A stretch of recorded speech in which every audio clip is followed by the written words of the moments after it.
So on Friday, September 16th, out of Osaka, Japan, there's going to be a couple of really good World Championship bouts taking place. It's going to be a little over 24 hours from now, probably about 27 hours from when I'm making this video here. But basically about set. I'm guessing it'll probably come around 7 p.m. Japan time. But two really great fights going to be taking place. Two World Championship fights. The first one, the co-main, is going to be Hugo Ruiz of Los Mochis, Sinaloa, Mexico, defending his WBC World Super Bantamweight title against Hozumi Hasegawa. Hozumi Hasegawa, of course, some of you may remember, of course, being from Kobe, Hyogo, Japan. You may remember him as being a former bantamweight champion, former super bantamweight champion, and also a featherweight contender. Never managed to get a featherweight title, but he challenged for it and wound up losing by a TKO to Johnny Gonzalez. But he's managed to get himself back in the rankings, get himself another shot at a title that he has previously held against Hugo Ruiz, who, of course, some of you may remember the fact that he was able to defeat Julio Ceja earlier this year after initially suffering a defeat, a fifth round TKO loss to Julio Ceja in one of the best fights of 2015 last year. They were fighting for the title that was vacated by Leo Santa Cruz. Two of them fought. Ceja managed to get up from the canvas in order to TKO Hugo Ruiz. In the rematch, Hugo Ruiz dropped Ceja hard in the first round. Basically, Ceja twisted his ankle on the way down, was injured. Ruiz was able to stop him on his feet because Ceja really couldn't continue with that level of an injury that he suffered in that knockdown.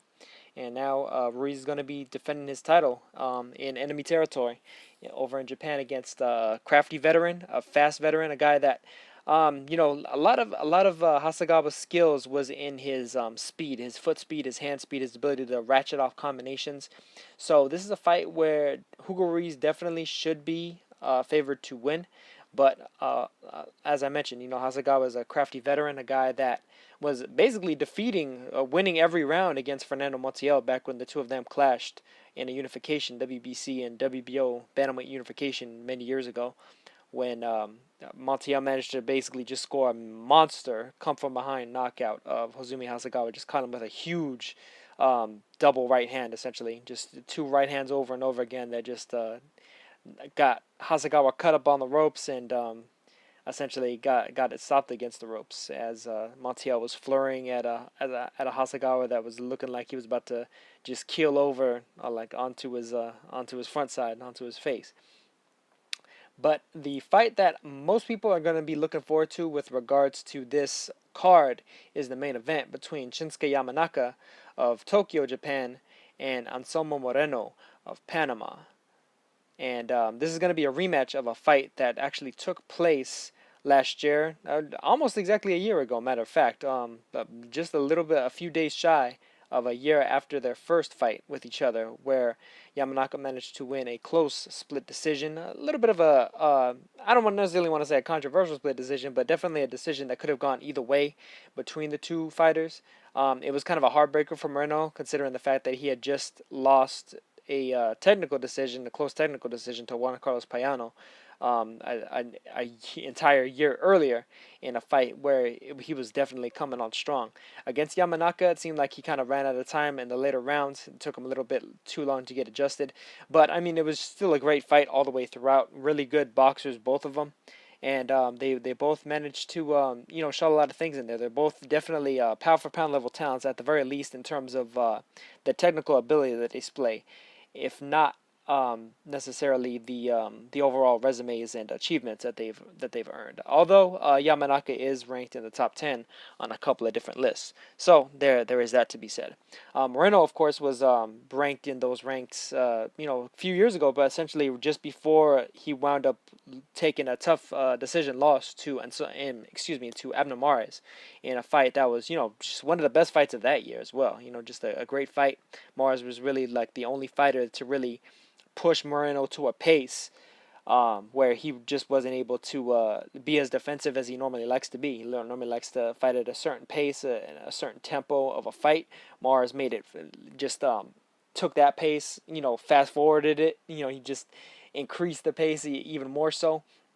And in spite of the fact that Moreno had a nice little bit of a late rally against Mars, he was just unable to sustain it and wound up coming up short against him. But of course, at the time, Mars himself was another guy that was, pound for pound ranked, was up there in that list up until he wound up taking his loss to Johnny Gonzalez, which he hasn't quite recovered from since. But of course, this is getting back to Moreno and Yamanaka. These are two of the top bantamweights, arguably the two top bantamweights. This could potentially be for the Ring Magazine championship. Matter of fact, actually, I think it might possibly be. I'm not exactly sure where the two of them are ranked. Matter of fact, I might as well check that out right now. Let me see here. I'm going to Ring TV, Crave Online. Let's see, ratings. Bantamweight. I know Yamanaka is number 1, but is Moreno number 2? Yes, he is. So this fight will actually fill that vacancy for the Ring Magazine championship, ostensibly the Lineal championship. And can't even think of a better fight to do it. Because bantamweight has all of a sudden become a little bit more name value heavy in about the last year or so. You have the likes of Jamie McDonald there, Rashid Warren, Juan Carlos Payano, Tomoki Kameda. Of course, Lee Haskins just got a victory this past weekend. Marlon Tapales, who managed to overcome Pornlung Sorsingyu, and Tapales is likely to fight against Takuma Inoue, Naoya Inoue's younger brother, potentially on one of the New Year's cards in Japan later this year. So the Inoue family is looking to rise up and get some more titles for their namesake.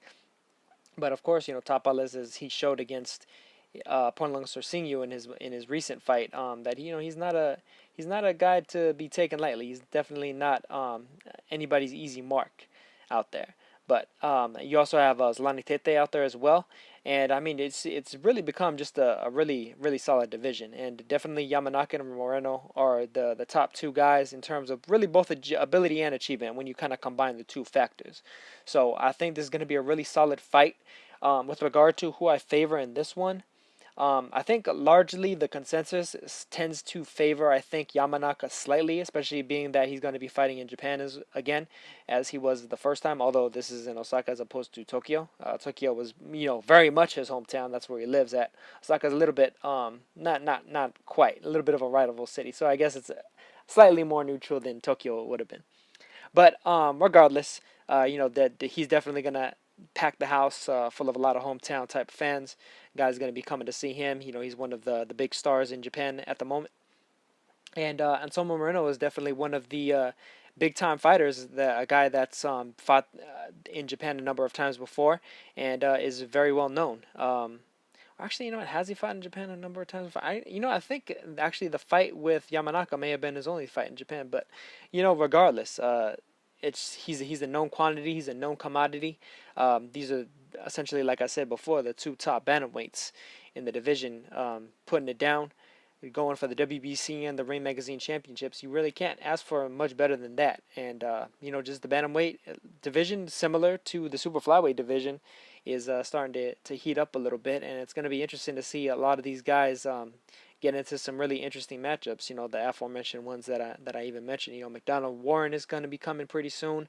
Haskins, of course, just rematched Stuart Hall. Is likely to himself be fighting another top level opponent, possibly Paul Butler, in the near future. You still got Juan Carlos Payano out there and Tomoki Kameda out there.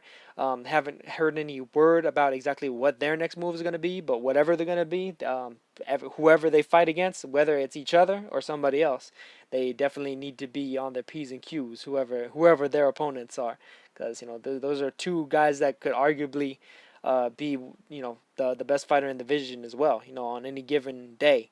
Either one of those guys could upset the odds against the guys that are rated higher than him. But that's pretty much it for me regarding this overall card. I do favor Ruiz to knock out Hasegawa late. With Yamanaka and Moreno, I actually tough one to call. I think I slightly favor Moreno to actually get revenge on Yamanaka this time, manage to get the victory, and finally get that that coveted #1 spot, like as the man of the division, right back the same way that he had it way back when he was at bantamweight, just before he moved up to super bantam in order to fight Abner Mares.